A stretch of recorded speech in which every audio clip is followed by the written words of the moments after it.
다소 긴 본문이었지만 이러자매 감사합니다.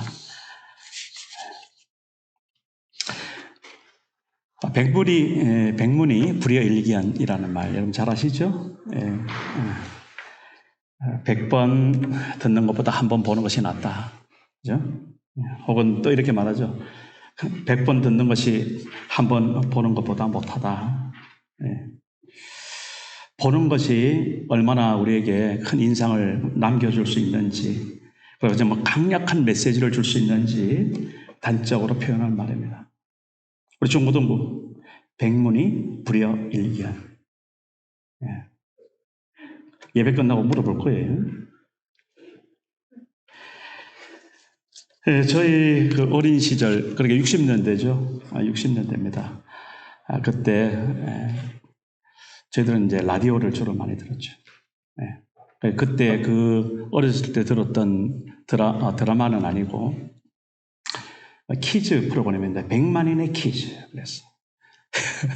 혹시 있는 모르겠습니다. 아마 그 60년대생은 아마 그런데 그 당시 제가 뭐 초등학교 2학년 3학년 요 당시 그때는 국민학교라고 그랬죠. 골목에 놀다가도 그거를 듣고 싶어서 가는 거예요. 그래가지고 집집마다 꼬마들이 모여가지고 그 퀴즈를 들었는데 그 성우들이 거기서 얼마나 좀 만담도 잘하고 그 다음에 그 퀴즈가 그 아이들까지도 다 호감이 갈 정도로 그야말로 모든 국민들이 애청했던 그런 기억이 정말 납니다.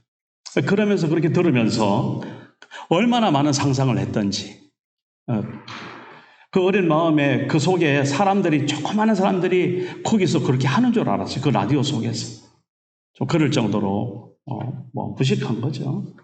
그러나 그 천진난만했던 그 마음을 좀 기억해 주시기 바랍니다. 그렇게 자랐는데 70년대 들어오면서 초등학교 5학년, 6학년 정도 되면서 동네에 TV가 들어오더라고요. 집집마다 다 있는 TV는 아니었지만은 그렇게 TV가 들어왔는데 그때 한창 기억났던 그 드라마 이제 그 여로라는 드라마가 있었어요. 여로 동네에서 조금 모자란 그 한 사람이 그 동네의 어떤 그런 그 에피소드들을 겪으면서 그렇게 이제 하는 드라마인데 그렇게 재밌었어요. 그 바보 흉내 내는 것도 참 재밌었고 장욱재라는 그 배우가 기억에 있는 탤런트 배우가 나네요. 근데 어쨌든 그 라디오를 듣다가 TV를 보는 근데 그 TV가 정말 그 전총만한 그 TV였죠. 하나였던 그런 TV 한 선에 있으면 그 동네에서 자랑거리였는데 그 TV가 이제 흑백이었어요. 흑백. 컬러도 아니었습니다. 그런데 그렇게 듣기만 하다가 눈으로 딱 보는 순간 새로운 세상이 열리는 거예요. 그래서 그 프로그램 되면은 뭐 저희 집에는 아직 없었을 때니까 동네 아이들과 함께 이제 그 있는 집 이제 마루터에 앉혀가지고 그 연속곡 나오는 시간만 기다리고 앉아 있는 거예요. 그러면 벌써 이제 그 시간이 되면은 아예 방문을 열어놓고 동네 사람들 이제 삼삼 모여가지고 같이 보는 그 풍경들. 제가 일부 예배 때 간단히 요 이야기를 했더니 한 자매가 그 60년대, 70년대 풍경을 그 어느 사람이 이제 그분의 어떤 그런 그 삼촌인가 보내줬대요. 그 보내준 걸 갖다 저한테 보냈는데, 어째나 그렇게 옛날 생각이 나든지. 하여튼 그렇습니다. 제가 말씀드리고 싶은 것은 뭐 그런 60년대, 70년대 추억이 아니라 보는 것과 듣는 것이 얼마나 다른지. 듣기만 했는데 이제는 눈으로 봅니다 했던 그 고백의 사람. 여러분 욥 아시죠? 욥기 제일 마지막에 42장에 가보면 내가 지금까지 하나님을 듣기만 했는데 이제는 눈으로 봅니다.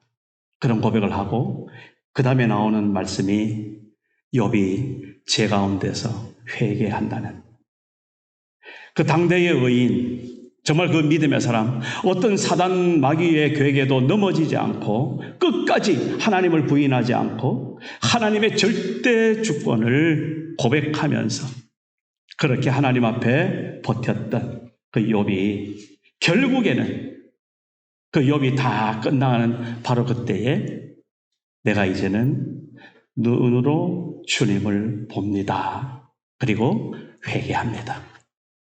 이런 패턴이 참 성경에 많이 있습니다. 신약에도 베드로도 마찬가지죠. 예. 예수님께서 부르셨을 때, 그죠? 깊은 데로 가서 그물을 던져라. 예. 참 기가 막히죠. 그 어부 중에서도 어부 베드로에게 그날 새벽에 그렇게 밤새도록 고기를 잡아도 한 마리도 잡지 못했던 그 허탈했던 마음에 한마디로 짜증나는 이야기죠. 지금 고기도 이미 다 들어가고 그럴 때 예수님께서 그 말씀을 했는데 베드로가 받아들입니다. 그래서 나가서 고기를 잡았는데 만선이 그 배에 가득 차고 그 두 배에 가득 찼다. 야고보와 요한의 배도 같이. 그랬을 때 그 베드로가 바로 옆에 계신 그 예수님의 발 앞에 꿇어 엎드리는, 그리고 고백했던 말이 뭡니까? 나는 죄인이오니 나를 떠나소서. 하나님을 만난다는 경험, 정말 하나님을 그냥 막연하게 그냥 듣는 것처럼 그렇게 흘려보낼 수 있는 것처럼 그렇게 하다가 이제 정말 눈으로 딱 맞닥뜨리는 그 하나님, 그리고 내 앞에 생생하게 계시는 그 예수 그리스도, 그분을 만났을 때 그런 고백이 나올 수밖에 없었던, 정말 그 흠없고 점없고 정말 순결하신 예수 그리스도 앞에서 나의 정말 오물과 그 못난 것들을 다 뒤집어 쓴 죄 덩어리인 나의 모습이 투영됐을 때 그야말로 죽음 앞에 서는 것 같은 그 두려움에 휩싸이고, 그래서 정신을 차렸을 때 그분 앞에 압도되어서 무릎을 꿇을 수밖에 없고, 그리고 그분을 주님으로 섬길 수밖에 없는 그러한 우리들이다 이 말입니다. 지금 여기 계시는 한 사람 한 사람 그런 과정과 그런 절차를 지금 겪고 있는 중이다라고 저는 말씀을 드릴 수 있고, 아직 그런 분도 있겠고 이미 그런 분도 있겠죠. 그러나 우리 인생 살면서 언제든지 그런 하나님 앞에 대면하는 그런 날들이 매일매일 우리에게 있는 줄로 믿습니다. 네. 그렇습니다. 무엇을 본다는 것, 그렇게 강력한 영향을 우리에게 미치고 있는데 과연 우리는 지금 무엇을 보고 있는가? 여러분 어떠세요? 오늘 아침에 일어나서 지금까지 여러분들이 본 것이 무엇입니까? 어리석은 이야기죠. 그렇게 많은 것을 보았는데, 그런데 그 가운데서 저는 오늘 이렇게 묻고 싶습니다. 하나님을 보셨나요? 우리 모두 한 사람 한 사람 지금 우리가 사는 삶의 현장에서 하나님을 보고 계신가요? 이것을 먼저 묻고 싶은 것입니다. 이스라엘 백성들, 그들은 그들의 삶의 현장 광야에서 그렇게 하나님의 임재를 경험하는, 그래서 하나님의 영광을 보는 그런 고백을 오늘 우리 예슬자매가 읽었던 출애굽기 40장 마지막 부분에서 이렇게 표현하고 있습니다.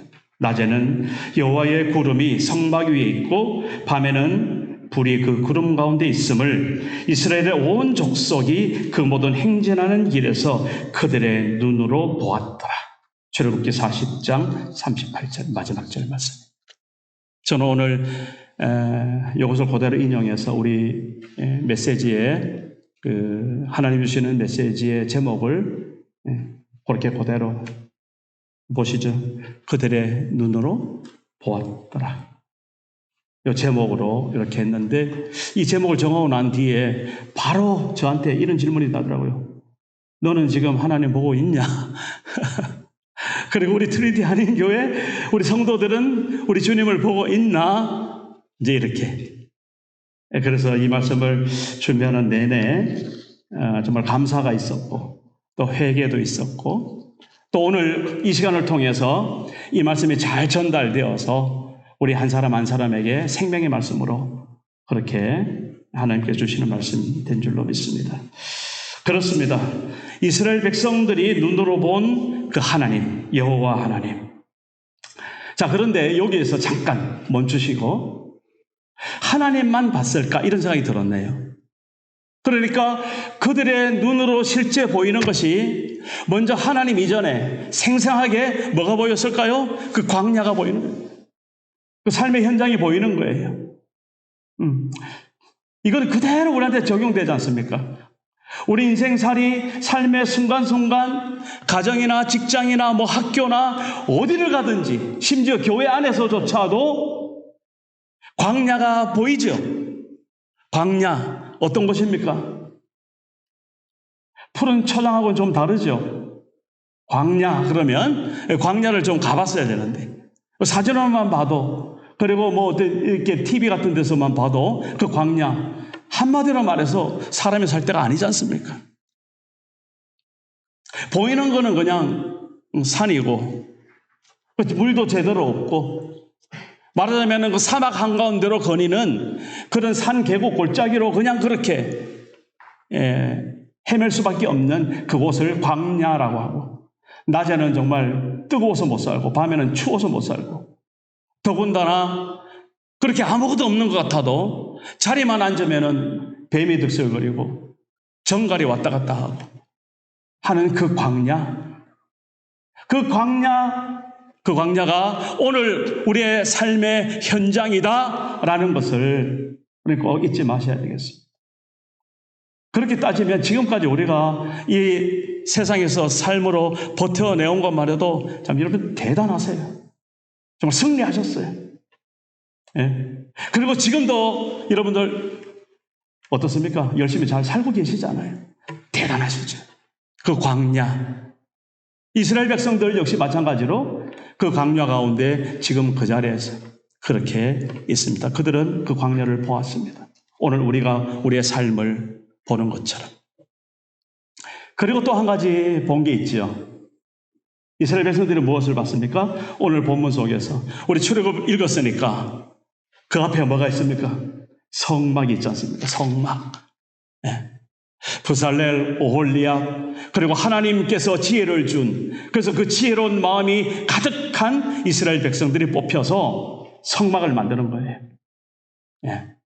번제단을 만들고, 물두멍 만들고, 휘장도 만들고, 덮개도 만들고, 그 다음에 담장도 만들고, 세마포도 만들고, 그 안에 등잔대도 만들고, 떡상도 만들고, 분향단도 만들고, 그리고 지성소 안에 법궤도 만들고, 그리고 속죄소를 만들어서 두 그룹이 마주 있는 그 가운데 하나님께서 은혜로 계시는 그 시은좌, 하나님의 은혜의 자리, 그런 모든 것들을 다 이제 만들어서 모세 앞에 가지고 왔는데 모세가 그것을 딱 보니까 가르쳐준 대로, 다시 말해서 모세가 하나님께 받은 그 말씀 그대로 한치의 오차도 없이 그대로 백성들이 기가 막히게 만든 거예요. 제사장 옷까지 다 포함해서. 그래가지고 그 하나님의 그 모든 역사를 이스라엘 백성들이 마쳤는데 그 앞에 보면은 모세가 그들을 향해서 축복했다는 말씀을 한 거예요. 자, 그러면 이제 가져온 그것을 그때 놔두면 되겠습니까? 어떻게 합니까? 세팅하는 거죠. 그래서 잘 세팅해서 하나님 앞에 봉헌식을 하는 그 장면이 오늘 우리 읽은 이 출애굽기 40장 마지막 이 장면이란 말입니다. 제가 좀 시간만 있으면 그렇게 백성들이 만들었던 하나하나 그것이 무엇을 의미하고 그 예수님의 그림자로서 무엇을 예표하고 오늘 그것이 우리에게 어떻게 적용되는지 정말 함께 나누고 싶어요. 또 좋은 기회가 앞으로도 있겠죠. 예. 그러나 오늘 그것이 문제가 아니고 오늘 제가 말씀드리고 싶은 것은 바로 이스라엘 백성들이 본 것, 여기에 먼저 집중을 해서 광야가 보였고 그리고 그들이 만들어서 세운 누굽니까? 성막이 그들에게 보이는 겁니다. 그리고 났더니 그 성막이라는 말을 회막이라고도 하고요. 그 다음에 증거막이라고도 해요. 성막, 거룩한 장소, 하나님이 임재하시니까 거룩한 장소죠. 회막, 사람들이 거기서 제사를 드리는 그 예배가 있는 곳이니까 함께 모여서, 그래서 회막. 그 하나님의 그렇게 임재를 통해서 이 백성들이 얼마나 정말 속죄를 누리고 기뻐했을까. 그리고 증거막. 그래서 하나님이 거기에 함께 하신 것을 이스라엘 백성들은 그들의 평생 가운데 어디를 가든지 하나님을 증거하는 사람으로, 증인으로 그렇게 세워지는. 그래서 성막, 뭐 간단하게 말해서 회막, 뭐 증거막 다 이런 식으로 부르는데 거기에 하나님이 임하시는 장면이 오늘 마지막으로 33절부터 우리 주보를 한번 다 보시기 바랍니다. 주보에 그 33절부터 조금 길긴 하지만 우리 같이 읽으려고 그래요. 다시 한번 우리 기억하는 의미로, 또 고백하는 의미로, 또 우리가 성경에 그렇게 기록되어 있는 것처럼 우리가 실제적으로 그 하나님의 임재가 어떻게 되었는지를 보았는 것처럼 그렇게 우리 함께 읽기를 원합니다. 33절. 그는 시작합니다. 시작. 그는 또 성막과 제단 주위 뜰에 포장을 치고 뜰 문에 휘장을 다니라. 모세가 이같이 역사를 마치니 34절. 구름이 회막에 덮이고 여호와의 영광이 성막에 충만하매 35절. 모세가 회막에 들어갈 수 없었으니 이는 구름이 회막 위에 덮이고 여호와의 영광이 성막에 충만함이었으며 36절. 구름이 성막 위에서 떠오를 때에는 이스라엘 자손이 그 모든 행진하는 길에 앞으로 나아갔고 37절. 구름이 떠오르지 않을 때에는 떠오르는 날까지 나아가지 아니하였으며 38절. 낮에는 여호와의 구름이 성막 위에 있고 밤에는 불이 그 구름 가운데 있음을 이스라엘의 온 족속이 그 모든 행진하는 길에서 그들의 눈으로 보았더라. 아멘. 다시 묻습니다. 이스라엘 백성들이 보았던 것, 첫 번째 광야를 보았고 또 성막을 보았고, 그리고 마지막으로 하나님의 영광이 구름으로 그 성막을 덮는 그 장면을 지금 보았다라는 것입니다. 그러면서 조금 보충하고 있죠. 이스라엘 백성들이 행진하는 어디에서? 길에서. 그러니까 그들의 삶의 여정 속에서 그렇게 임하신 하나님을 보았다. 이게 좀 어려운 말로 하나님의 임재. 저는 오늘 이 시간에 하나님의 임재에 대해서 간단하게 말씀을 드리고, 우리가 오늘 이후로 그 하나님의 임재 의식을 가지고 그렇게 하나님과 동행하는 삶을 살기를 원하고, 다음 주일에는 더 구체적으로 그렇게 임재하신 하나님을 어떻게 경험하는지, 그 하나님의 경험에 대해서 레위기를 통해서 함께 말씀을 나누고자 합니다. 자, 그렇다면 오늘 하나님의 임재, 하나님의 임재라는 말을 우리가 뭐 통상 그렇게 쓰죠. 찬양할 때도 그렇고, 주님의 임재 안에서 뭐 이런 찬양도 있고요. 근데 이게 말은 그렇게 하고 하나님이 나와 나에게 임하셨다는 말은 알겠는데, 그걸 조금 더 구체적으로 육하 원칙을 통해서 제가 한번 생각해 봤더니 그것을 예수님에게로 적용하면 딱 맞겠더라고요. 예수님의 인카네이션, 이 땅에 오시는 그 사건과 결부해서. 그래서 제가 이렇게 한번 문장을 만들어 봤어요. 좀 미숙하지만 들어보시기 바랍니다. 하나님께서, 육하 원칙이라는 것은 수라야, 육하 원칙. 누가, 언제, 어디서, 무엇을, 어떻게, 왜. 알지? 그러니까 그걸 생각하고, 누가, 하나님께서, 그 다음에 언제, 하나님의 때에, 그것을 수치로 계산하면 지금부터 한 2000년 전 뭐 이렇게 해도 돼요. 그리고 어디서, 이 땅에서 하늘이 아니고 하늘 보좌 버리시고 이 땅에 오신 예수님, 이 땅, 그리고 무엇을 그 보좌를 걸어 오셨다는 누굴 향해서? 죄인을 향해서 오신 그 사건. 그 다음에 어떻게 이 땅에 오셔서 낮아지시고 희생하신 그 십자가의 죽으심으로. 왜? 마지막으로 죄인을 구원하시려고 했던 이 사건. 이 사건이 그대로 예수님의 생애 속에서, 예수님의 초림 가운데서 하나님의 임재로 우리한테 경험이 되더라고요. 다시 불러볼게요. 하나님께서 하나님의 때에 죄 많은 이 땅에 오셔서 십자가에 달려 죽으심으로 죄인을 구원하신 그 사건. 하나님의 임재. 그래서 마태복음 1장 23절에 보면은 임마누엘, 그죠? 이사야서 7장의 말씀을 인용해가지고 한 징조가 있을 것인데, 그죠? 그 보면은 있습니다. 좀 뜨나요? 보라, 처녀가 잉태하여 아들을 낳을 것이요 그 이름은 임마누엘을 하리라 하셨으니 이를 보내간즉 하나님이 우리와 함께 계시다 함이라. 임마누엘, 하나님이 우리와 함께 계시다. 이게 바로 하나님께서 이 땅에 예수님으로 오신 것을 분명하게 말씀을 하고 있는 것입니다. 그래서 우리는 이미 2000년 전에 이 인류는 하나님의 임재를 경험하고 있었던 것이고, 그죠? 예. 그러고 마태복음을 마지막으로 보니까 마태복음 1장에 이렇게 시작했는데 마태복음 28장에 가서 18절, 19절, 20절에 예수님께서 성천하시면서 대명령을, 대사명을 우리에게 말씀하시거든요.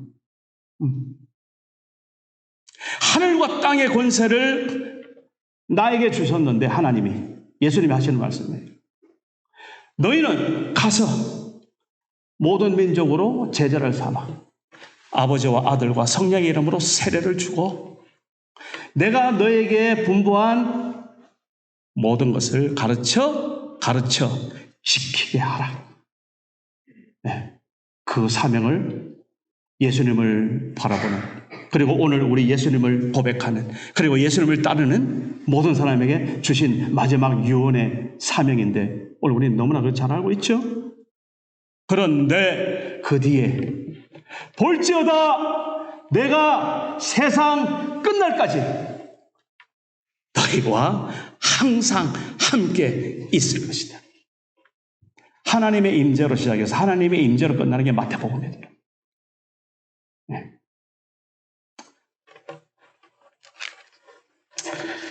결국 하나님의 그 임재하심은 예수님의 오심과 또 더 나아가서 보혜사 성령의 오심으로 그렇게 또 우리는 더 연장시킬 수 있습니다. 예수님께서 그렇게 가시면서 또 다른, 요한복음 14장, 또 다른 보혜사를, 내가 가는 것이 유익하다. 왜? 내가 가서 또 다른 보혜사를 너에게 보내겠다. 그래서 하나님과 아들의 그러한 역사 가운데 성령께서 이 땅에 예수님 대신에 오시는, 그때가 바로 오순절 마가다락방에서 오셨던 그 사도행전 2장의 그 성령님. 그래서 그 성령께서 우리 가운데 오시면은 우리를 진리 가운데 인도하시고, 그리고 그 진리 가운데 인도하신다는 말은 예수가 구세주시구나, 우리의 주님이시구나, 우리 한 사람 한 사람을 깨닫게 하신단 말이에요.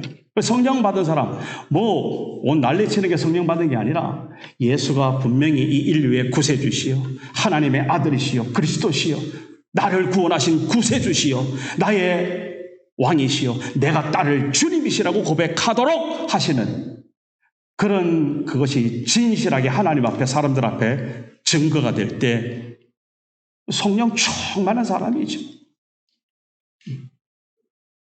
그래서 그 성령께서 오시면 당장에 요한복음 14장 16절 17절에 이렇게 말씀하십니다. 내가 아버지께 구하겠으니 그가 또 다른 보혜사를 너에게 주사 영원토록 너희와 함께 있게 하리니 그는 진리의 영이라 세상은 능히 그를 받지 못하나니 세상은 그를 받지 못한다.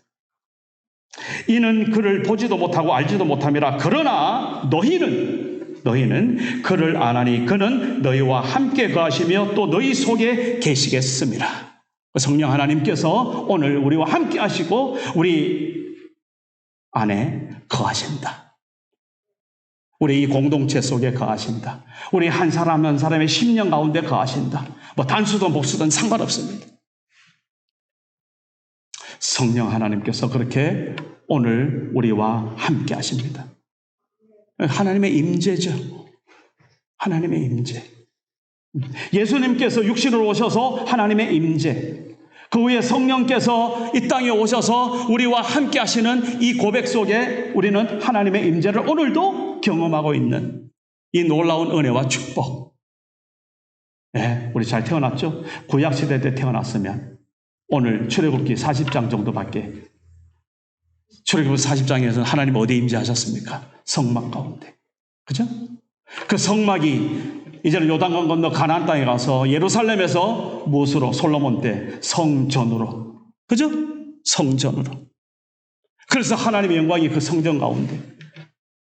그래서 스룹바벨 성전, 에스겔 성전, 벨 성전이 다 있죠. 예수님이 있을 때는 헤롯 대왕이 저기 헤롯 성전이라 그렇게 불렀어요. 그런데 예수님께서 오셔서 그 성전을 바라보면서 당장 허물어라. 난데없는 이야기를 하셨어요. 그러니까 바리새인들, 사두개인들, 서기관들, 대제사장들, 장로 이런 사람들이 완전히 이제 하나님 모독하는 미친 사람 취급하고 죽여야 되겠다. 딱 마음을 먹는 거예요. 그런데 예수님이 왜 그렇게 정신없어서 그 소리를 했나요? 아니죠. 예수님께서 그때 분명히 이렇게 하세요. 내가 다시 세우겠다. 3일 만에. 그 예수님의 부활, 그 요나의 비유를 말씀하시면서 그렇게.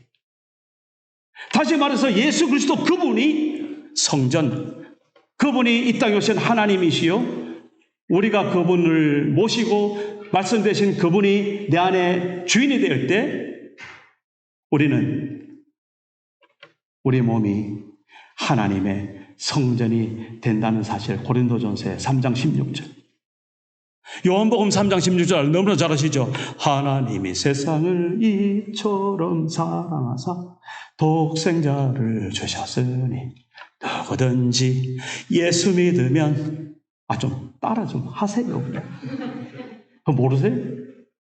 우리 전부터 크게 시작. 다시 처음부터 시작. 하나님이 세상을 이처럼 사랑하사 독생자를 주셨으니 누구든지 예수 믿으면 멸망하지 않고 영생을 얻으리로다. 요한복음 3장 16절. 우리 주일학교에서 요즘 성막 공부를 얼마나 잘하는지 제가 깜짝 놀랐어요, 진짜. 고린도전서 3장 16절. 고린도전서 3장 잊지 마시기 바랍니다. 거기는 너희가 하나님의 성전된 것과 하나님의 성령이 너희 안에 거하시는 줄 너희가 왜 모르느냐? 다시 말해서 우리의 몸, 우리의 인생, 우리의 삶 가운데 성령 하나님께서 지금 임재하고 계시는 것이 바로 우리란 말이에요.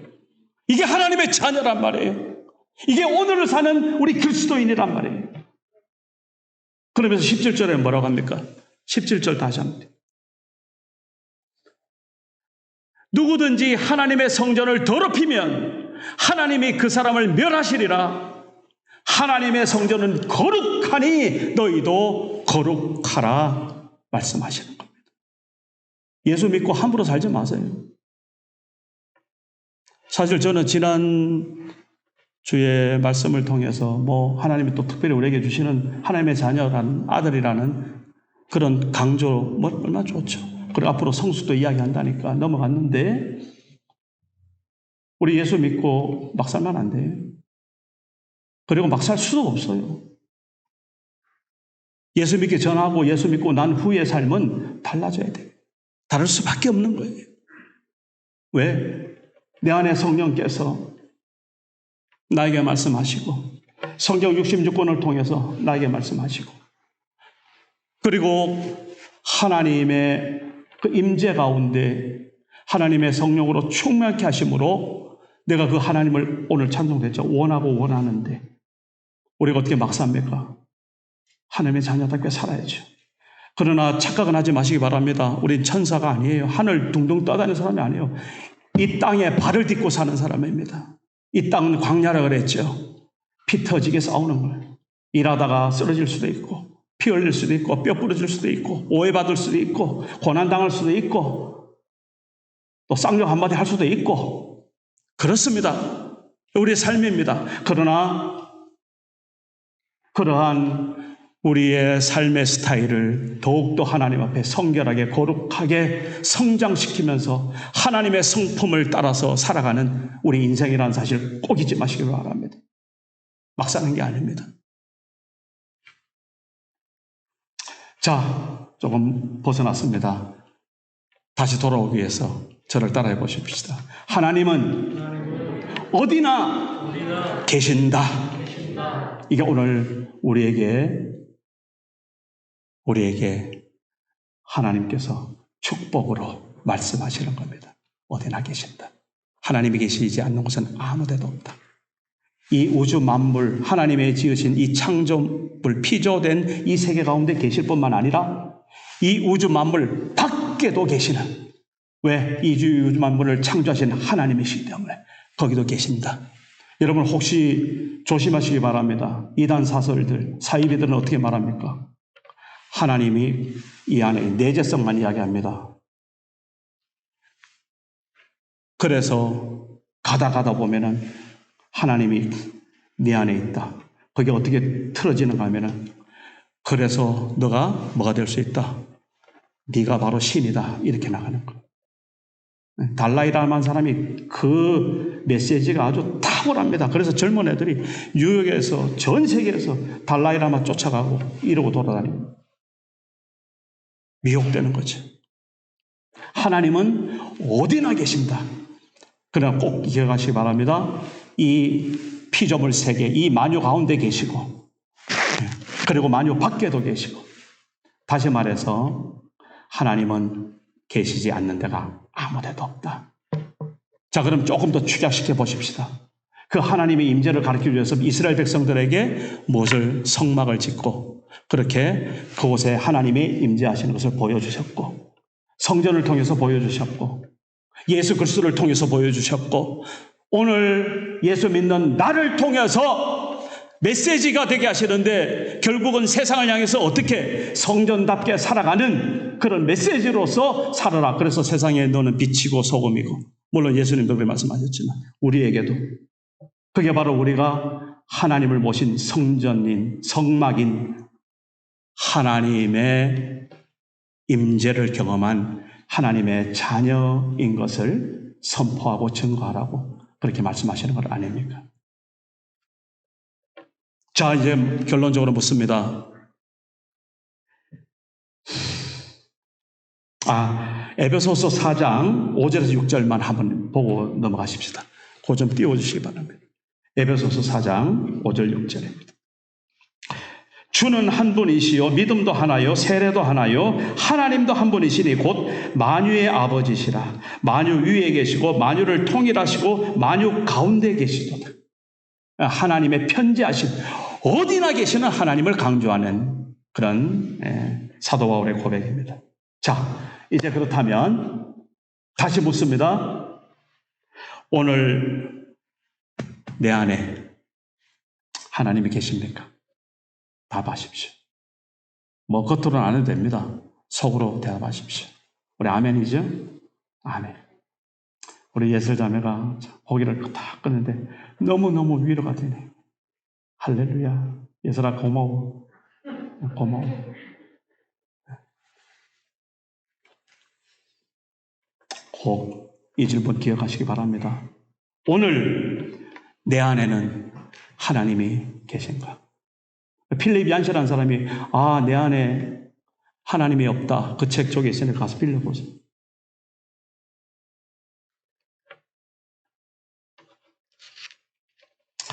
로렌스 형제라는 사람이 있습니다. 프랑스 사람인데 약 한 400년 전 사람입니다. 이 사람이 하나님의 임재 연습이라는, 현대인을 위한 하나님의 임재 연습이라는 책이 번역돼서 우리 잘 읽혀지고 있는데, 그거를 잘 그 사람의 일생을 줄여서 영상이 나왔더라고요. 제가 보니까.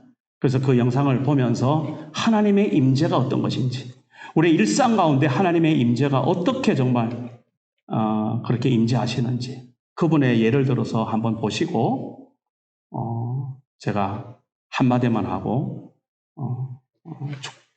기도함으로 말씀을 마치도록 하겠습니다. 이번 한 주간도 하나님의 임재 가운데 승리하시기를 주의 이름으로 축복합니다. 하나님 아버지, 하나님 아버지 감사합니다. 오늘 주시는 말씀 가운데 하나님의 임재가 우리의 삶의 전부인 것을 이 시간 고백하기를 원합니다. 하나님 동행할 때에 주님 앞에 순종하는 저희들 되게 하여 주옵소서.